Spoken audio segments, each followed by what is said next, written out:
Eu estava assistindo essa entrevista aí com um economista, concordo com tudo, 99% do que ele fala eu concordo. Mas tem 1% aí que eu discordo bastante. Quando a repórter perguntou para ele sobre a irritação do Donald Trump, ele falou assim, não, veja, a moeda BRICS ou as transações que estão sendo feitas em moeda local, não querem descartar o dólar. O dólar ainda é a grande moeda, né, transacional, universal, então não existe essa coisa de escantear o dólar. Né, e, portanto, ele não tem motivo para ficar assim tão irritado. Ele pode não gostar, mas não tem motivo para ficar irritado. Essa parte eu discordo, sabe por quê? Porque os Estados Unidos está...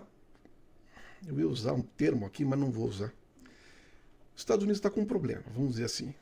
Sério! Um problema seríssimo, cara. Um problema seríssimo.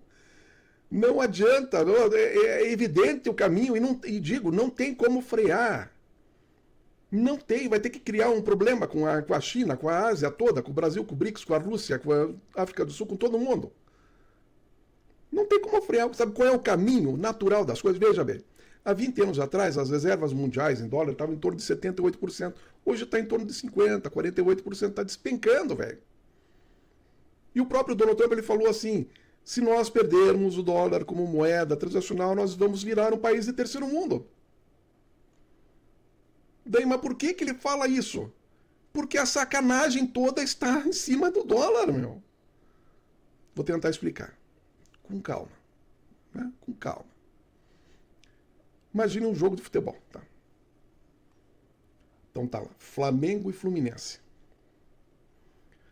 Aí, resolve mudar a regra de jogo. Ah, não, vamos parar com essa frescura aí de ter que trocar de campo na metade do jogo. Pra quê, né?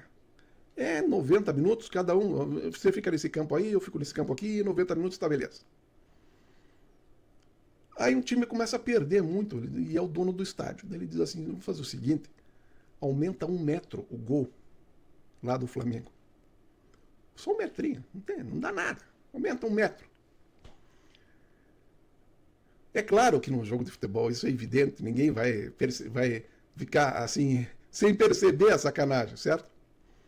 Mas na questão do dólar é mais sutil, gente, é mais sutil. Né? É mais difícil para o grande público entender. Então o Ford ele já dizia, o dia que descobrirem a sacanagem do sistema financeiro mundial, vai haver uma revolução.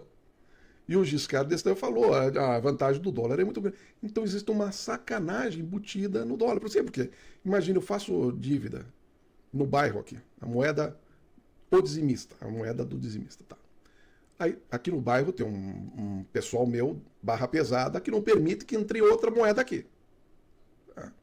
Então eu faço conta no mercado, na panificadora, no posto de gasolina, e eu tenho a impressora da moeda, o dizimista aqui em casa. Então eu vou lá, faço conta, imprimo, faço conta, imprimo. Então, quer dizer, o pessoal fica que nem louco trabalhando e eu só fazendo conta, imprimindo e pagando, e estou de boa. Porque os Estados Unidos não é melhor do que ninguém, gente. Entendam isso. Porque eles são mais inteligentes, porque eles são mais produtivos, porque... Não é verdade. Eles têm essa sacanagem de ter o gol do adversário maior que o deles. Você está compreendendo? Então tire essa sacanagem, bota igual. Né? Trave mesmo a distância, tudo. Quanto que é a distância? Me fale aí, 7 metros? Sei lá qual é a distância de uma trave para outra. Mas igual, sabe? Então, tire isso aí, você vai ver quem que é bom e quem que não é. Meu. Então, a situação é desse tipo. Existe uma desvantagem, existe uma sacanagem embutida. Porque não é só isso também, é o dólar e o sistema, o SWIFT. Porque, veja bem, eu vou fazer um pagamento daqui para o Japão. Tá?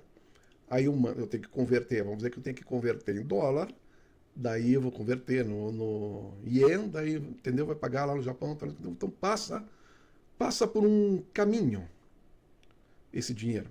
Esse caminho é como se fosse uma caixa d'água em que entra água aqui e sai água aqui. Então esse sistema SWIFT ele permite que a água encha, daí ele vai soltar aqui, mas vai entrar aqui, então vai sempre manter um nível médio de água dentro da caixa d'água. Isso são trilhões e trilhões de dólares que os caras emprestam para quem eles querem. aos juros que eles querem. Você está compreendendo? Então você cria distorções, daí fica fácil para quem pega essa mamata. Sem falar no próprio lucro do dono da caixa d'água, obviamente. Não é? Então a situação, essa desvantagem, está terminando, está acabando. Aí não adianta, eu sei, a pessoa fica dizendo, não, mas veja, não tem que se preocupar, porque na verdade ninguém vai mexer com o dólar. Como que não vai mexer com o dólar? Vai mexer com o dólar sim. Vai acabar com a hegemonia do dólar sim. E qual é o problema, cara? Qual é o problema? Ou você acha que na história da humanidade sempre existiu o dólar? É óbvio que não. Na história da humanidade, se pegar a história da moeda, do pagamento, já teve várias moedas que foram, ou objetos, ou o próprio sal, da onde veio a palavra salário. Né? Então, quer dizer, já existiu vários. Então, qual é o problema, Donald Trump? Qual é o problema? Se os outros países querem usar outra moeda. Mas daí a gente fica sem a nossa vantagemzinha. Fica bonito, né? Faz essa vantagem, faz essa palhaçada toda, leva uma vida aí de oba-oba, né? Festa, bagunça, desperdício, tal. E o resto do mundo se lascando. Né? E vocês de boa? Não. Parou geral. Então a situação é essa. Eu concordo com tudo que o professor falou. Só que quando ele fala que, não, veja bem, não vai mexer no dólar, isso aí, ninguém está indo contra o dólar. Bom, ninguém está indo contra o dólar é uma coisa. Agora, que está indo contra o dólar está. Certo? Não tem. Imagina eu ter um monopólio. Sou o único cara que vende azeitona aqui no bairro. Sou o único. Ninguém mais vende azeitona. Aí entra um cara vendendo azeitona. Deus vai dizer, não tem nada contra você, eu só quero vender minha azeitona. Tudo bem, você não tem nada contra mim. Mas não tá mexendo no meu bolso, cara. Pô. Antes eu vendia azeitona que eu era soberano, o rei da azeitona. Que agora eu já não sou mais, porque eu tenho que. Vai iniciar uma competição de preço, daí de repente o preço do cara é melhor, vou perder mercado. Então só nessa parte não adianta, não adianta os líderes dizerem, não tem problema. Claro que tem problema, e daí que se lasque. O sistema russo de transferência, que do SWIFT leva 8 dias para chegar o dinheiro, pelo sistema russo, chinês, sabe em quanto tempo demora para o dinheiro chegar do outro lado? 8 segundos. Segundos. Não é 8 horas. Veja, de 8 dias para 8 segundos. Porque esse dinheiro fica passando de banco para banco, de banco para banco, de banco para banco. Que são os mesmos caras, é a mesma patota. Entendeu? Então, claro que vai afetar muito. E quando o Donald Trump diz que vai ser um país de terceiro mundo, é exatamente isso que vai acontecer. E fim de papo, velhinho. Fim de papo. Irreversível isso. Irreversível. Não tem como impedir. Não tem como dizer, não vai fazer. Estão pensando o quê? Não vai fazer. Não tem como reverter isso. Então vocês vão ser um país de terceiro mundo se vocês não criarem um antídoto para esse tipo de coisa, correrem atrás, se sacrificarem, né? Criarem juízo, produtividade, parar com esses desperdícios enormes que vocês têm, assim por diante. Se não parar com isso, vai ser isso mesmo. Vão perder a vantagem, vão tomar um pau. Vai ser tipo 7-1, assim. 7-1 não gosto muito desse placar, não sei porquê. Aliás, eu estava uma vez, não sei, na Alemanha, daí peguei um taxista, daí o cara começou a tirar um sarro, não é brasileiro, 7-1, começou a me tirar um sarro, eu com a minha esposa do meu lado, né? Aí não tinha o que falar, né? O que você vai falar, cara? 7-1? Não tem jeito, né? Você vai dizer, não, veja bem, tá? Aí não sei, daí o que me veio à cabeça, eu disse assim, tudo bem, foi 7-1, mas o nosso técnico não come tatu, sabe? Sujeira de nariz. Daí o cara deu risada. Eu ia falar o quê, pô? Tinha que falar alguma coisa, né? O cara me enchendo o saco do 7-1. Eu disse, mas nosso técnico não come tatu. Ele deu risada. Eu falei outro nome, claro, obviamente em inglês, usei outro termo. Também ele entendeu, tá? Mas o que ele estava falando? Bom, então a questão do dólar, não tem como, gente. O caminho natural é esse, desdolarização. Já tem bancos aqui no Brasil que já desdolarizaram, já tiraram tudo, não tem mais. Não está mais nada atrelado a dólar. Mesmo porque é um perigo, né? Sabe lá o que vai acontecer com esse país aí. E daí os caras distribuem a coroa norueguesa, yuan, tal, real. O cara faz uma cesta, né? Para se garantir. Se der chabu de um lado, tem do outro. Né? Então isso vai acontecer, já está acontecendo ao longo dos anos, não tem como. E é um dos motivos pelo qual os Estados Unidos está aí nesse rebuliço aí, né? Nesse samba aí. Sem ritmo, sem harmonia, não posso nem dizer que é samba, porque colocar o samba no meio dessa história, Deus me... Nosso samba é maravilhoso. Aliás, a nossa música é maravilhosa, não é verdade, gente? A nossa música é um troço... Um grande abraço para todos os músicos do Brasil. Vocês são... Cara, vocês são excepcionais, mano. Maravilhosos, cara. Sabe? Maravilhosos. Não é à toa que Frank Sinatra gravou música brasileira, Al Jarreau, George Benson, Dionne Warwick. Cara, se eu fosse citar o número de estrangeiros que gravaram músicas brasileiras, eu vou ficar aqui uma semana citando nomes. Então é o que tá. Bom, deixa eu voltar ao assunto da questão do dólar. Então vai voltar. E daí, eu botei aqui no cantinho ali. No cantinho. Não, é da thumbnail, não é do vídeo. Uma bandeirinha ali da moeda BRICS. Já tem até o desenho já, moeda BRICS. Vai acontecer, cara. Vai acontecer. Da mesma forma que tem o dólar, tem o euro, vai ter a moeda BRICS e pronto, meu. E qual é o problema, cara, de falar nisso? Vai ter e pronto. Mas daí eu corro o risco, o americano falando, eu corro o risco de chegar em Ipanema, naquele bar lá, que o Vinícius viu a garota de Ipanema. Eu já estive nesse bar e acabei esquecendo o nome dele. Tem garçom que está trabalhando, não sei se até hoje está lá, mas na época que eu fui garçom, conheceu o Vinícius ali e tal. Bom, aí o cara chega assim e vai pagar em dólar. Daí o cara diz, não, muito obrigado, não aceitamos dólar. E como assim não aceita dólar? Não aceitamos dólar. Esse é o medinho dos caras. E não adianta esconder, dizer para eles, não, veja bem, não, a gente só vai ficar, entende, fazendo uma conversão, mas não sei o que, o dólar continua, Não adianta ficar falando, os caras sabem que vai dar chabu para eles, e não tem como, entende? Vamos ser franco aqui, né? Vamos ser franco. E daí, qual é o problema? Qual é o problema, cara? Tem que ter liberdade, meu. Entende? Uma liberdade. Eu tenho moeda BRICS aqui, eu gasto aqui no Brasil. Viajo para a China, continuo com o meu Pix, lá com o Pix, nem... Cédula é só para botar no museu, lá dizer, olha que tem essa aqui, tá? Uma coisa mais lúdica, assim, sabe? Mais simbólica. Tudo no celular. Pagamento todo, reconhecimento pela mão. Enfim, a tecnologia vai dar conta disso. O fato é que os caras entraram pelos canos. Por quê?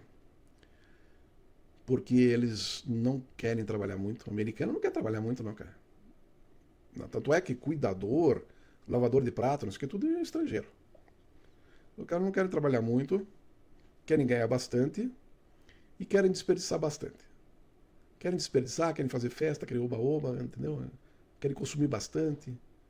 É impressionante esse negócio do consumismo. Tem gente, famílias pobres, eu fiz um vídeo aqui, eu falei de uma reportagem que eu vi sobre o efeito da pobreza nas crianças, despejos nos Estados Unidos.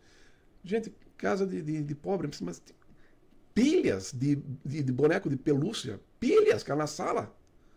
Só ficam comprando esses troços, cara, comprando, acumulando, pegando ácaro, dando alergia, um troço horroroso, cara. Mas então eles têm essa mania, sabe? Tem essa mania do consumismo, né? Não pode ser mão de vaca, porque senão atrapalha a economia. Por favor, né, cara? Nem 8, nem 80. Também concordo que o cara não pode ser mão de vaca, mas também não, acumulando um monte de coisa. Então vai acontecer, não tem como frear, os testes estão cada vez mais aprimorados, o nível de segurança é altíssimo, né? Tem engenheiros russos, físicos, engenheiros russos tratando da segurança, então não é brincadeira, o troço é sério. Tá aí o Pix funcionando, entendeu? Então não adianta os economistas, os repórteres tentarem enganar o estadunidense, o engenheiro, o economista, o diretor do presidente do Banco Central lá, o Jeremy Powell. Não adianta enganar dizendo, não, ninguém quer. Não, imagina, o dólar ainda vai continuar. Não. Os caras sabem que vão entrar pelos canos. E a grande pergunta que eu faço é, e daí, meu? E daí? E daí? Se vira nos 30, cara. Se vira nos 30. A Índia tem uma população pobre, muito, está se virando nos 30. A China está se virando nos 30, o Brasil está se virando nos 30, está todo mundo correndo atrás da máquina, cara. Correndo atrás de produtividade, correndo atrás de mercado, trabalhando, se esforçando, se sacrificando, sabe? Para manter um mínimo de dignidade, para dar de comer para os filhos, cara. Não é nem, né, ficar pagando $120 mil um ingresso para assistir o final da NBA, cara. Você tá entendendo? Com todo o respeito, pessoal da NBA, os atletas, né? Os atletas, mas o mercado, sabe? É muita distorção baseada no quê? Em invasão de países? Invasão militar de países? Exploração de povos? Pegaram a China, agora querem pegar a Índia, mas a Índia disse, não, não vem que não tem. Exploração de povos. Dólar enfiado goela abaixo. SWIFT tem que passar pelos nossos bancos, nada de direto, 8 segundos, não. Eu preciso que a grana fique mais tempo aqui no caixa, que 8 segundos não dá para fazer muita coisa. Você tá me entendendo? É esse o ó do Borogodó, meu. Então o Donald Trump tem razão. Vão se lascar. E não tem como. Uma pena que tenha acontecido exatamente com o Banco Master, né, todas, porque o Banco Master foi o primeiro banco brasileiro a se credenciar para receber pagamentos diretos em yuan e renminbi. É a mesma coisa. Foi o primeiro. Uma mera coincidência, né? O Banco Central fechou o Banco Master. Uma mera coincidência. Não acho que não tem nada a ver. Mas que foi o primeiro e não sei se vai ter o segundo tão cedo. Foi. Então, gente, a briga é essa, né? A briga é essa. Só para deixar claro aqui, né? Que quando você ouvir economista, jornalista dizendo, não tem problema nenhum. Tem sim, tem problema sim. O problema é grave. E eu pergunto de novo, tá, e daí? Se vira, cara, se vira. Cada um luta com as armas que tem. Bom, gente, compartilhe, comente, se inscreva, deixa o like, comente, mande um pix, faça qualquer coisa, só não fique parado. Um abraço, até a próxima. Tchau.